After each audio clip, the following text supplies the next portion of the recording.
Snow hammered against the windshield like fists of glass. The highway was empty, just white chaos swallowing the night. Jack Miller, 36, single dad, mechanic from Wyoming, gripped the wheel tighter as his old truck groaned through the storm. He wasn't supposed to be out there. But when he saw the faint flicker of hazard lights buried in the snowbank, he couldn't drive past. Not with his daughter sleeping in the back seat and her small voice whispering, "Daddy, someone might need help." He stopped. He didn't think, he acted. That's how everything started. And by sunrise, his life would never be the same. Before we dive in, drop a comment with where you're watching from, and don't forget to hit subscribe for more videos like this. Let's begin. The wind howled like it wanted to rip the world apart. Jack leaned into it, boots sinking deep into the snow as he pulled his jacket tighter. "Stay inside, Lily," he shouted back to his truck, his voice nearly drowned by the storm. The faint glow of taillights blinked ahead. Half buried in white, a black SUV tilted into a ditch. He waded closer, heart pounding, and yanked open the driver's side door. Inside was a woman, maybe in her early 30s, pale, shaking, her hands gripping the steering wheel like it was her lifeline. Her lips were turning blue. "Ma'am, can you hear me?" Jack shouted, brushing snow off her coat. Her eyes fluttered open, confused and weak. I thought someone would stop hours ago." Jack pulled off his gloves, checking her pulse. "You're lucky I came by. You're freezing." He grabbed a blanket from his truck, wrapping it around her shoulders. "You need heat now. Can you walk?" She tried to move, but her body shuddered violently. "I think my legs, all right," he said quickly, voice steady. "Don't worry, I've got you." He lifted her out of the SUV, she weighed almost nothing, and carried her through the blinding snow to his truck. Lily's small face peeked out from the back seat, eyes wide. "Daddy, is she going to be okay?" "She will," Jack said, setting the woman in the passenger seat and turning the heater full blast. "We just got to warm her up." Her eyes fluttered again, focusing on the little girl. You stopped for me," she whispered. "Of course I did," Jack said. "Wouldn't leave anyone out here." For a while, the truck was filled with the sound of wind battering metal and the faint hum of the heater.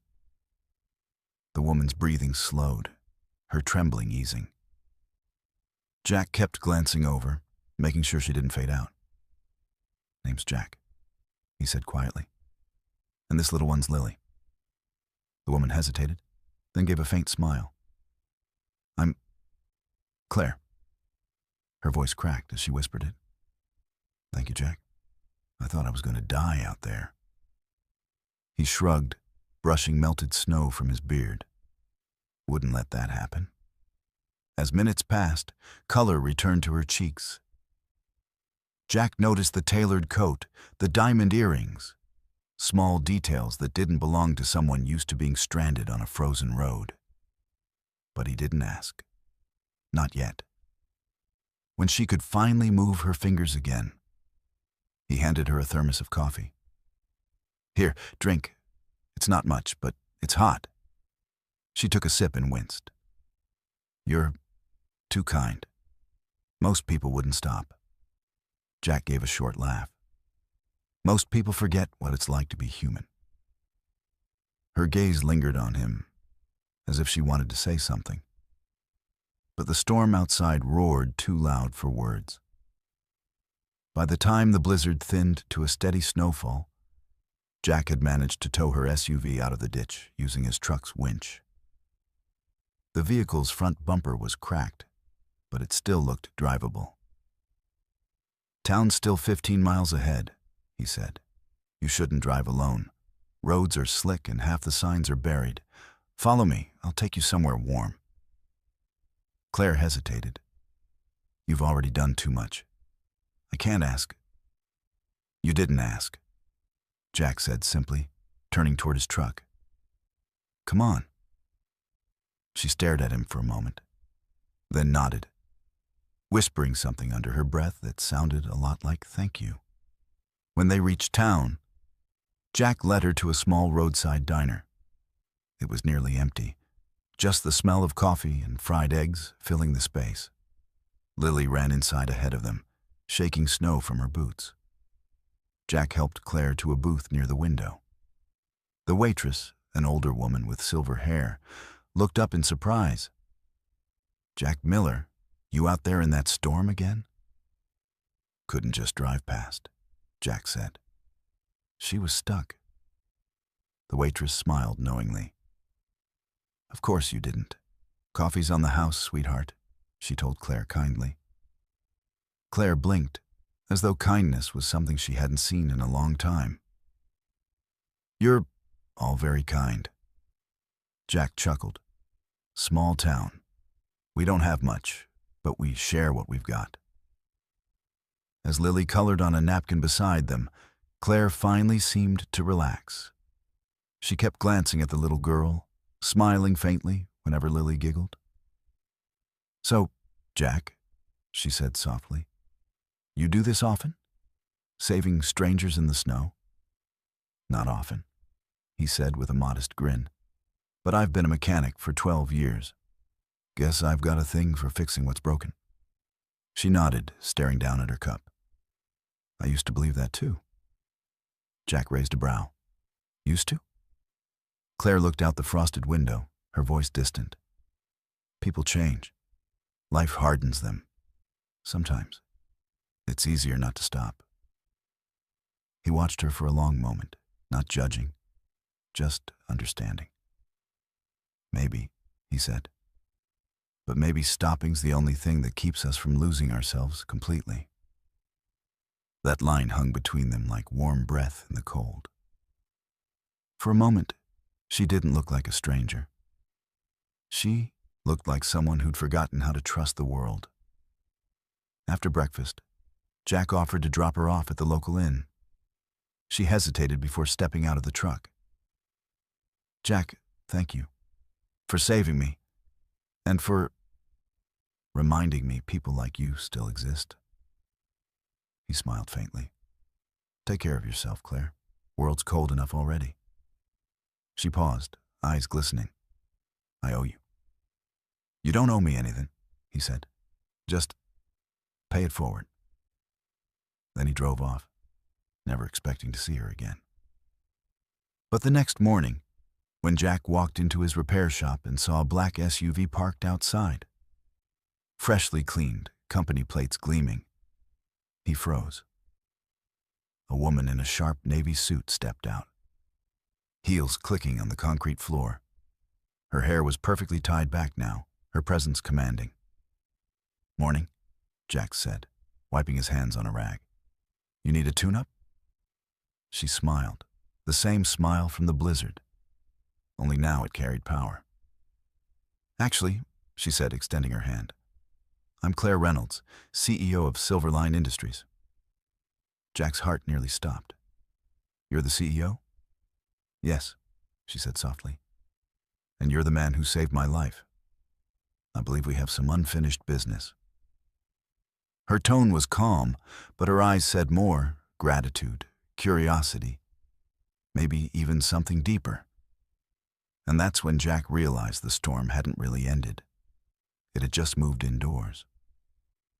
Jack stood frozen, the wrench still dangling from his hand. The cold metal of the shop floor suddenly felt hotter than the blizzard had been last night. Claire Reynolds, the woman he'd pulled out of an icy ditch, wasn't some stranded traveler. She was the Claire Reynolds, CEO of Silverline Industries, one of the largest engineering companies in the state. He'd heard her name before. Everyone in the county had. Wait. Silverline? Jack finally managed, his voice rough. As in the auto division Silverline?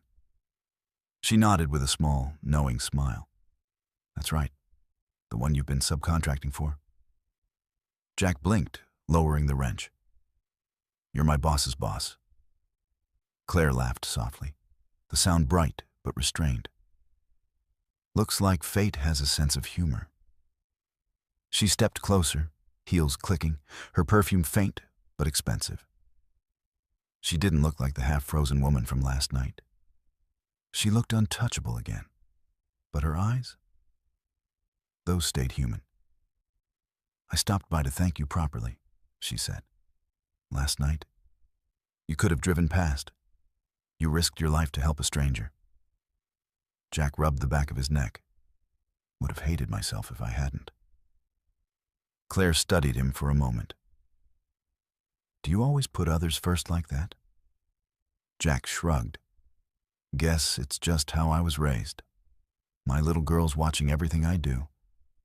I want her to grow up believing the world's not all selfish." Something flickered in Claire's expression. Pain, maybe regret. "That's rare," she said quietly. "And important." Before Jack could reply, his boss, Mr. Lang, walked out from the office, adjusting his tie. "Jack, why are you standing around?" He stopped mid-sentence when he saw Claire. His voice instantly changed. "Miss Reynolds, I didn't know you'd be visiting our branch today." Claire turned smoothly, all professionalism. "I wasn't planning to, but I had an interesting experience last night. Thought I'd check on one of your best mechanics." Jack's eyebrows shot up. "Best?" That was a first. Lang forced a fake smile.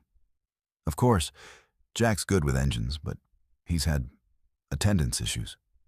You know how small town shops can be." Jack tensed. That wasn't the full story. He'd missed a few shifts only because Lily had been sick. But hearing his boss sell him short in front of her made his jaw clench. Claire's gaze snapped to Lang. "Attendance issues," she repeated, her tone icy. "And yet, this problematic employee was the only person who stopped on an empty highway last night, while dozens of your drivers passed me by." Lang's face drained of color. I'm sure they didn't see." "Oh, they saw," she interrupted, her voice firm. "I tracked my route logs." Jack's eyes widened. She wasn't just visiting, she was testing. Claire crossed her arms.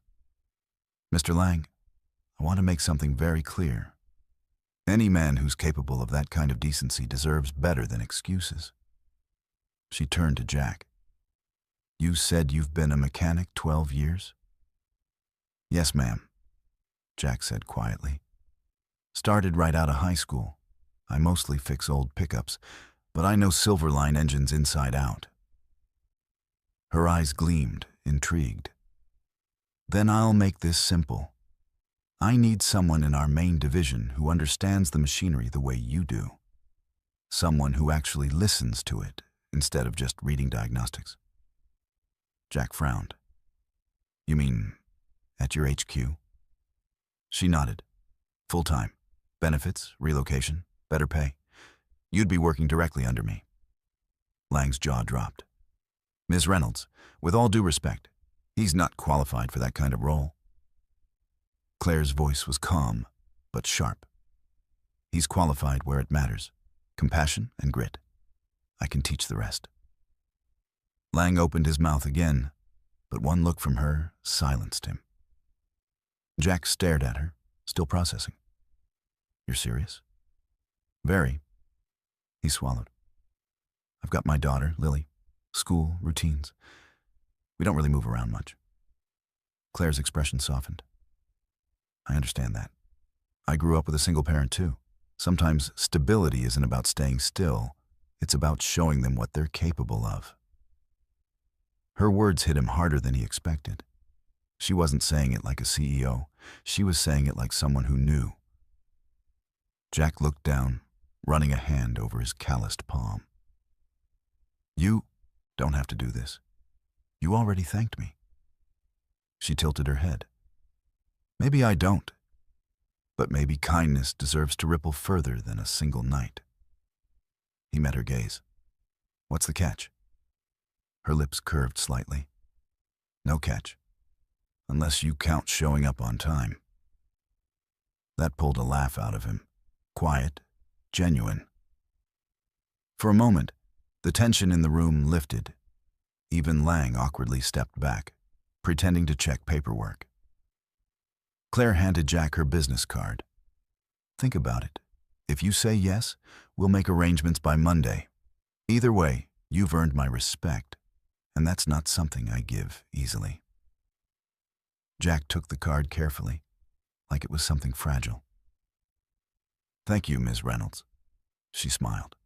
"Claire, just Claire." He nodded slowly. "Then thank you, Claire." She turned to leave, but before she reached the door, Lily came running in, holding one of her doodles, a crayon drawing of last night's truck and snow. "Miss Claire," the little girl said shyly, "this is you. Daddy said you were brave." Claire knelt down, surprised. "He said I was brave?" Lily nodded earnestly. "He said brave people help each other." Something in Claire's composure cracked right then. Her eyes shimmered. She reached out, tucking a strand of Lily's hair behind her ear. "Your dad's right. And you're brave too, sweetheart." As she stood, her voice trembled slightly.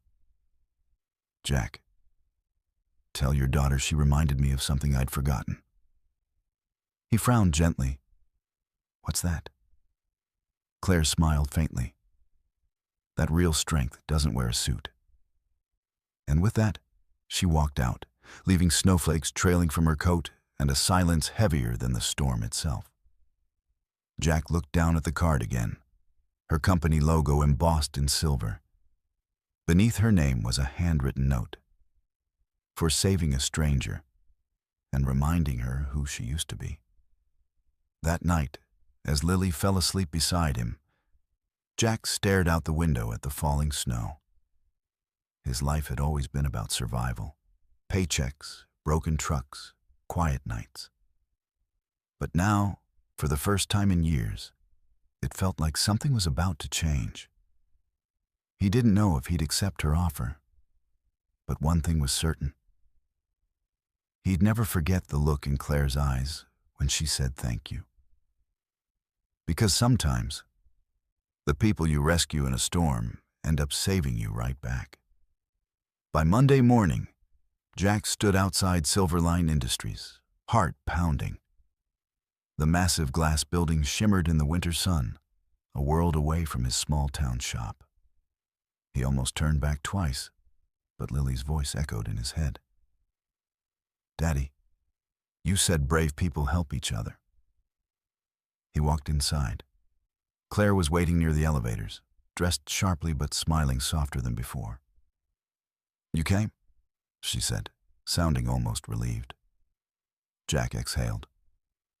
"Still not sure if I'm dressed for this kind of place." She smiled. "You're exactly who I needed here." They walked through the engineering floor. Walls of humming machines, workers in crisp uniforms. Claire stopped at a corner workstation, where an unfinished prototype engine sat surrounded by frustrated designers. "This design's been giving us trouble for months," she said quietly. "You once told me you fix what's broken. Prove it." Jack hesitated only a second before rolling up his sleeves. Within minutes, he spotted the issue. A misaligned fuel regulator. "You're choking the flow," he said, tightening a valve. "Simple fix, wrong mindset." When the engine purred to life, every head turned. Even Claire looked stunned. "How?" He grinned. "Sometimes machines just need patience. People too." A slow smile spread across her face. "You have no idea how right you are." Later that afternoon, she called him into her office. "Jack," she said softly, "I didn't just offer you this job out of gratitude.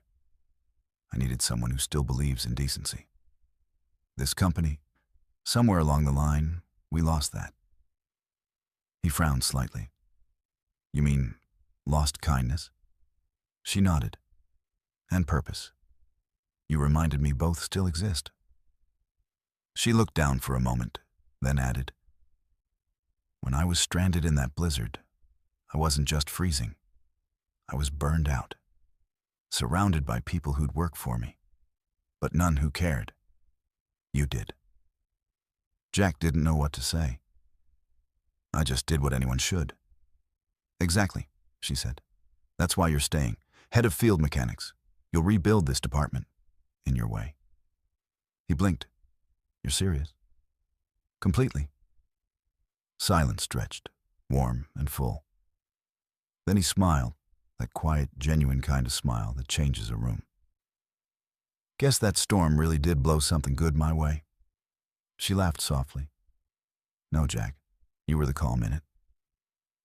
Months later, the local paper ran a story. Single dad turned Silverline's heart around. CEO credits his small-town kindness for saving company culture. But what the headlines didn't capture was the moment Claire stopped by his new workshop one evening, bringing Lily a model airplane and saying, "You know, she looks up to you." Jack looked at her, eyes warm. Funny, I could say the same about you. She smiled, not the CEO smile anymore, but the one from the blizzard, the real one. Outside, the snow had started again, soft and harmless this time. And for the first time in years, Jack didn't dread the storm. He'd already weathered worse, and somehow found something beautiful waiting on the other side.